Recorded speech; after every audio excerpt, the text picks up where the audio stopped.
Muy buenas, esto es No hay derecho, el lugar donde intentamos hablar de derecho. Bienvenidos de nuevo, ya me conocen, si no me presento, soy Miguel Ángel Velarde, su humilde abogado de provincias. Tal vez esos muchachos merecen la horca. Pero os aseguro que si yo me encargo del caso, no creo que tengáis que preocuparos a ese respecto. Y seguimos con nuestra serie dedicada a la Constitución española. Ya tengo varios vídeos anteriores, un par de ellos. Hemos empezado por el título preliminar, vamos un poco lento, lo sé, así que vamos directamente al lío para no hacer demasiado largo todo esto. Antes de nada hay que recordar el término que siempre aparece y sobrevuela sobre la Constitución española, consenso. Recordamos lo que dijimos antes, consenso significa que como la Constitución fue un acuerdo entre fuerzas muy diferentes, aunque no tanto, ya veremos, decidieron acordar los puntos en los que estuvieran de acuerdo y los que no, los que había fricción, como había que sacar algo, pues decidieron dejarlos neblinosos, oscuros, abiertos a una futura interpretación, y esa es la característica dominante de nuestra Constitución, que ya veremos precisamente en unos artículos que vamos a ver ahora. De hecho, vamos a intentar terminar, como ya he dicho, el título preliminar, y aquí caben unos artículos que se ponen aquí porque no se sabe muy bien dónde meterlos. De hecho, hay algunos artículos que no deberían estar en una Constitución, porque corresponden al legislador ordinario, pero se decidieron dejar bien atado y bien atado todo, para evitar que en un futuro hubiera problemas. Lo acordamos ahora y que la gente no se pelee en un futuro por estas minucias. Qué iluso, ¿eh? Estamos, por ejemplo, con el idioma. ¿Tiene que tener un idioma oficial un país? ¿Tiene que decidir la Constitución cuál es? No sé, por ejemplo, la Constitución de Estados Unidos no establece un idioma oficial. De hecho, Estados Unidos, salvo, no sé, no conozco la legislación de todos los estados, pero no tiene un idioma oficial. Cuando se redactó la Constitución de Estados Unidos, allá por finales del siglo XVIII, inocentes de ellos, no se les podía imaginar que hubiera alguien tan absolutamente hijo de eso, tan tirano como para decirle a un ciudadano en qué idioma debía hablar, en qué idioma debía relacionarse con los demás, en qué idioma debía estudiar o rotular un comercio. Era totalmente inaudito. Luego llegó el romanticismo y su idea, sí, en general, de que existían naciones, haciendo evolucionar un término antiguo y dándole una estructura política a eso de nación, ¿no? Después ese nacionalismo derivado del romanticismo que decidió que las naciones y los estados debían de corresponder. Antes a nadie se le ocurriría que una nación tenía que tener algún tipo de significación política, más allá de cultural. Pero claro, ahora las naciones tenían que tener su estado y los estados tenían que ser naciones. Donde antes teníamos unidades políticas en las que convivían diversas naciones, o había naciones repartidas por diversas unidades políticas, los reinos, los imperios, ¿no? De hecho, había naciones que se solapaban, convivían varias naciones, una persona podía ser de dos naciones diferentes. La vida real, la vida de las personas, que es mucho más complicada de lo que cabe en una organización política cuadriculada y dirigida desde el poder, que es más listo que esas personas, ¿no? Que él se lo cree que es más listo. Pero no, el romanticismo hizo que a las naciones se le diera un significado político y claro, si los estados no podían soportar competencias y los estados tenían que corresponder con una nación, no podía haber dos naciones sobre un mismo territorio. Una persona no podía, como antes, pertenecer a naciones diferentes o a ninguna. Y de esa lluvia tenemos los lodos en los que ahora mismo estamos chapoteando. Ejemplo, tenemos el de Woodrow Wilson, por no irnos más lejos. Un hombre muy racista y muy bien intencionado a pesar de ello, que creó un cacao impresionante en la Europa después de la Primera Guerra Mundial, porque claro, él no podía pensar, no podía creer que pudiera existir una nación sin Estado ni un Estado sin nación, y desde entonces tenemos muertos a cientos y a miles en Europa en determinadas zonas. Porque el camino del infierno está empedrado de magníficas intenciones, especialmente cuando el que tiene esas magníficas intenciones se cree muy listo. Claro, el problema de todo esto es, ¿qué es una nación? ¿Cómo distinguimos una nación de otra? En Europa, ¿cuántas naciones hay? Hombre, yo sé que un siciliano parece que no tiene mucho que ver con un noruego, pero en medio, ¿dónde está el límite? ¿Dónde está la frontera? ¿Dónde está la frontera entre un portugués y un español? ¿Y un español y un francés? ¿Dónde está la frontera entre un francés y un alemán en el Rin? Porque si han pasado ustedes la frontera, viven más o menos igual, las casas son parecidas, piensan igual. se insultan igual en las rotondas cuando uno entra y otro, ¿no? Pues se tiró por el camino de en medio, el idioma. Oiga, que este habla así y este habla así. Por lo tanto, los que hablan así tienen una nación y los que hablan así tienen otra. Oiga, y si los que hablan así no hablan todos más o menos iguales, no pasa nada. No pasa nada. Se les obliga a todos a hablar lo mismo. Y tenemos el Eusker Batúa por ejemplo, ¿no? Lo que se hizo en Francia, o lo que se ha hecho en tantas partes de Europa, ¿no? Oiga, usted no quiere hablar como quiero yo que hable, para eso mando. Pues usted se larga, y si no lo mato. Es la lengua de Mordor, que no emplearé aquí. De modo que tenemos que como el fundamento para ciertas personas de una comunidad política es la existencia de algo difuso y abstracto que es una nación, y como el único criterio que realmente pueden exponer de lo que es una nación y lo que no es el idioma, porque lo demás queda muy difuso, pues entonces cada nación tiene que tener su idioma. Y entonces tiene que estar en la Constitución, o no, pero en la nuestra está. Pero volvamos al consenso. Los que acordaron la Constitución eran un grupo de personas divididas entre los que pensaban que la nación española era una indivisible, que eran las personas más conservadoras, más de derecha, los del Partido Socialista, sí, en aquella época. Pero por otra parte había nacionalistas periféricos, regionalistas, que se llaman en otros países. Gente que piensan que su nación es diferente que la española, porque tienen otro idioma. ¿Cómo arreglamos esto? Pues vamos a verlo. Artículo 3º de la Constitución. Vamos a leerlo. El castellano es la lengua española porque las otras también son españolas. El castellano es la lengua española oficial del Estado. Todos los españoles tienen el deber de conocerla y el derecho a usarla. ¿Se acuerdan ustedes de las constituciones meramente nominales, en las que lo que se dice simplemente es una pantalla para lo que de verdad se hace porque no se cumplen? Pero sigue el artículo. Punto 2. Las demás lenguas españolas serán también oficiales en las respectivas comunidades autónomas, de acuerdo con sus estatutos.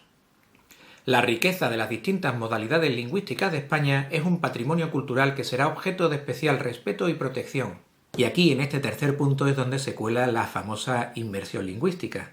¿Qué significa protección? ¿Podemos proteger una lengua penalizando al que hable otra? Oiga, es que en el punto primero de este artículo le dicen que a usted tiene el derecho a usar la lengua que se establece como lengua oficial en toda España. Sí, pero yo tengo derecho a protegerla, así que le voy a penalizar y le voy a impedir que use esa lengua, por ejemplo, para rotular un comercio. Pero oiga, es que la Constitución me da ese derecho, sí, pero es que el otro artículo me da el derecho a mí, al poder, ¿no? A eso se le llama fraude de ley, utilizar una norma para incumplir otra. Es un fraude, es ilegal, es inconstitucional. En este caso más todavía, porque utilizamos un punto de un artículo de la Constitución para incumplir otro punto de otro artículo de la Constitución. Y ustedes me dirán, ¿y esto el Tribunal Supremo cómo lo ha permitido? Porque en su día el Tribunal Supremo dejó pasar un poquito la mano, porque esto, ¿para qué? Si esto no va a ir a mayores. Y además le conviene al gobierno de turno de la nación, gobierno de turno que me ha puesto a mí en el cargo y al que le debo favores, le conviene para no llevarse mal con esta gente, no vamos a crear malos rollitos, y de todas formas esto no va a ir a más.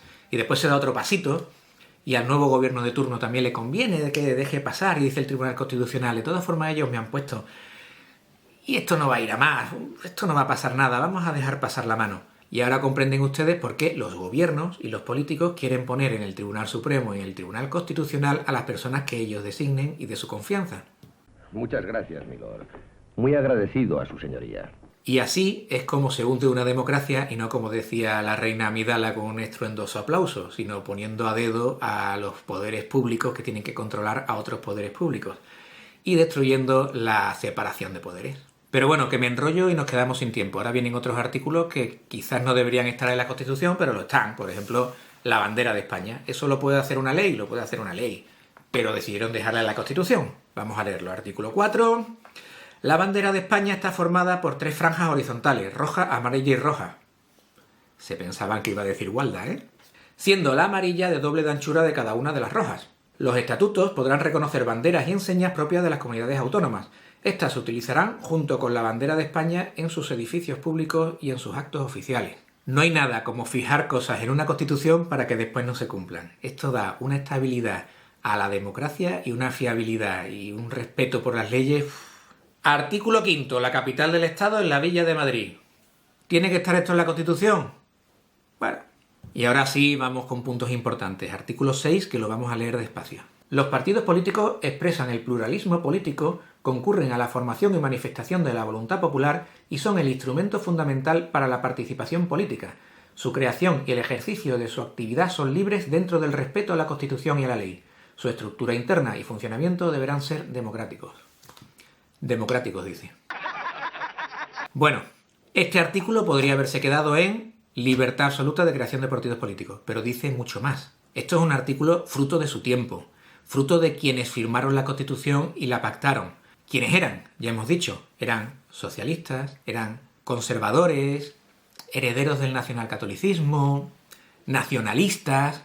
¿Qué tienen en común todos ellos? Parecen muy diferentes, pero tienen algo en común. La total y absoluta desconfianza hacia el ciudadano. El ciudadano es esa persona voluble que no trae más que problemas. Al ciudadano hay que tenerlo amarrado. Tiene que haber un líder que encauce su natural tendencia hacia la libertad. Esa libertad tan indeseable. Es mucho mejor que al ciudadano se lo den todo hecho, de la cuna a la tumba. Es muy peligroso que el ciudadano haga lo que quiera. Entonces, para intervenir en política es mejor que medie un filtro, una herramienta que se pueda controlar desde los que saben, arriba, las élites.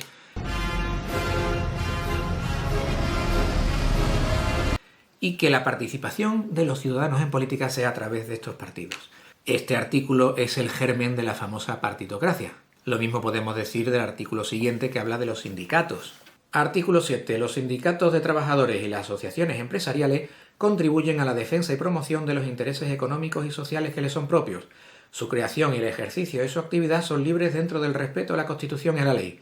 Su estructura interna y funcionamiento deberán ser democráticos. De nuevo, deberán ser democráticos. Igual, era muy fácil haber dicho libertad absoluta de creación de sindicatos, libertad absoluta de acción de los sindicatos y libertad absoluta de creación y acción de asociaciones empresariales, pero no, había que darles una carta de naturaleza que los hiciera importantes y que, al igual que pasa con los partidos políticos, los pusiera como intermediarios entre los ciudadanos y sus propios intereses, los propios intereses ciudadanos, porque ¿quién es el pobre ciudadano para defenderse si ellos no saben lo que les conviene? Y ahora pasamos al artículo 8, un artículo igual que no debiera de estar en la Constitución, pero es fruto de su tiempo. Dice, ¿dónde está? Aquí. Las Fuerzas Armadas constituidas por el Ejército de Tierra, la Armada y el Ejército del Aire tienen como misión garantizar la soberanía e independencia de España, defender su integridad territorial y el ordenamiento constitucional. Una ley orgánica regulará las bases de la organización militar conforme a los principios de la presente Constitución.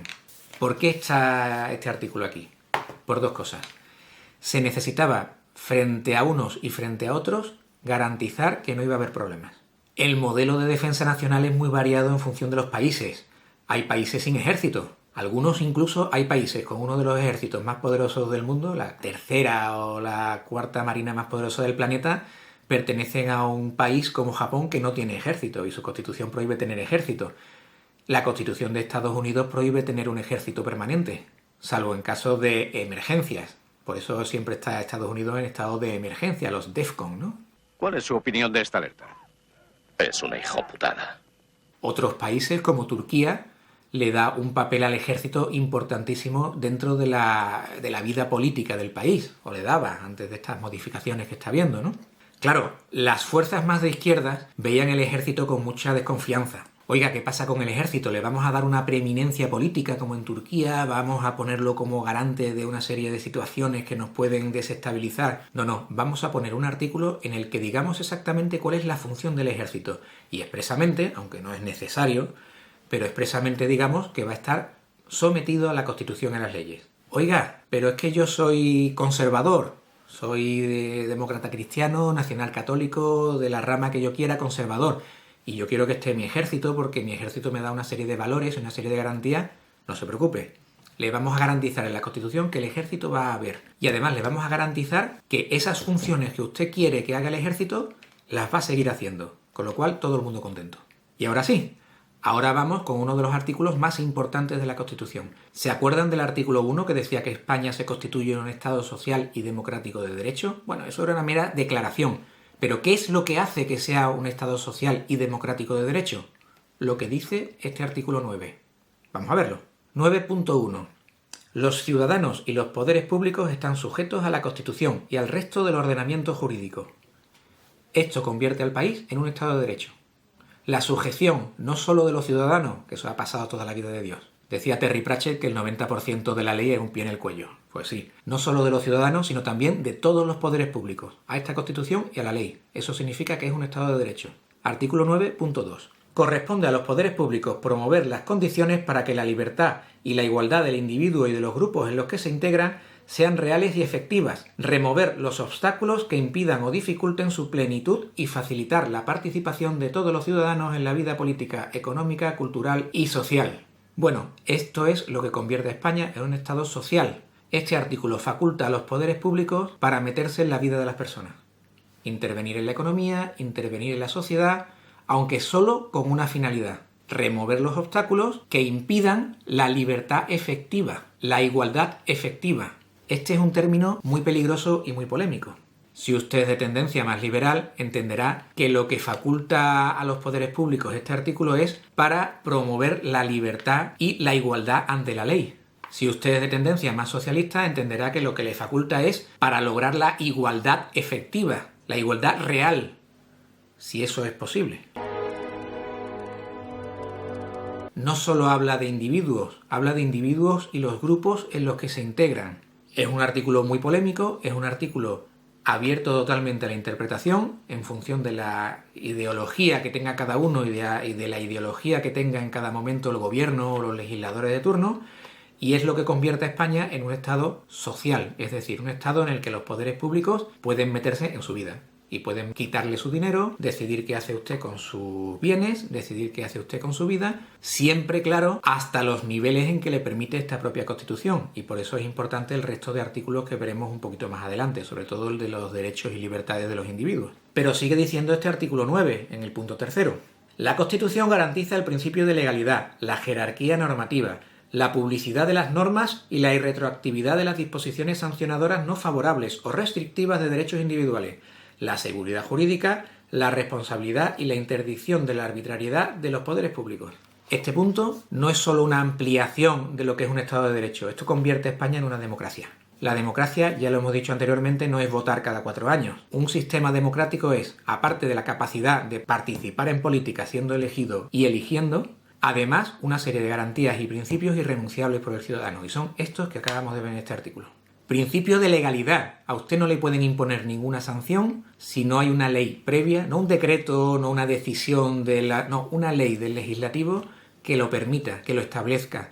Usted, administración pública, gobierno, quien sea, no puede ejercer funciones que no le permita la ley. Jerarquía normativa.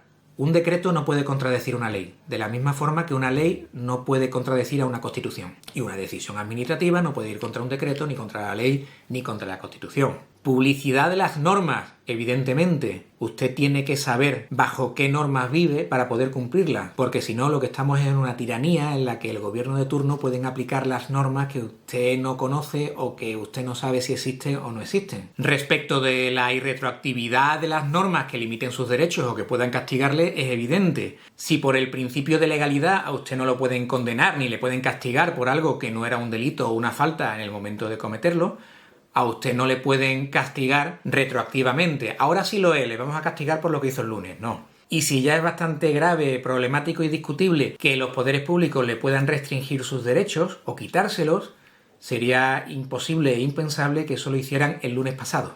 Oiga, este terreno ya no es suyo. Pero no es suyo desde el año pasado, así que ya me está dando usted todas las rentas que obtuvo de ese terreno desde este año pasado. No, verá usted, es que el decreto por el que me lo expolian es de hace 2 días.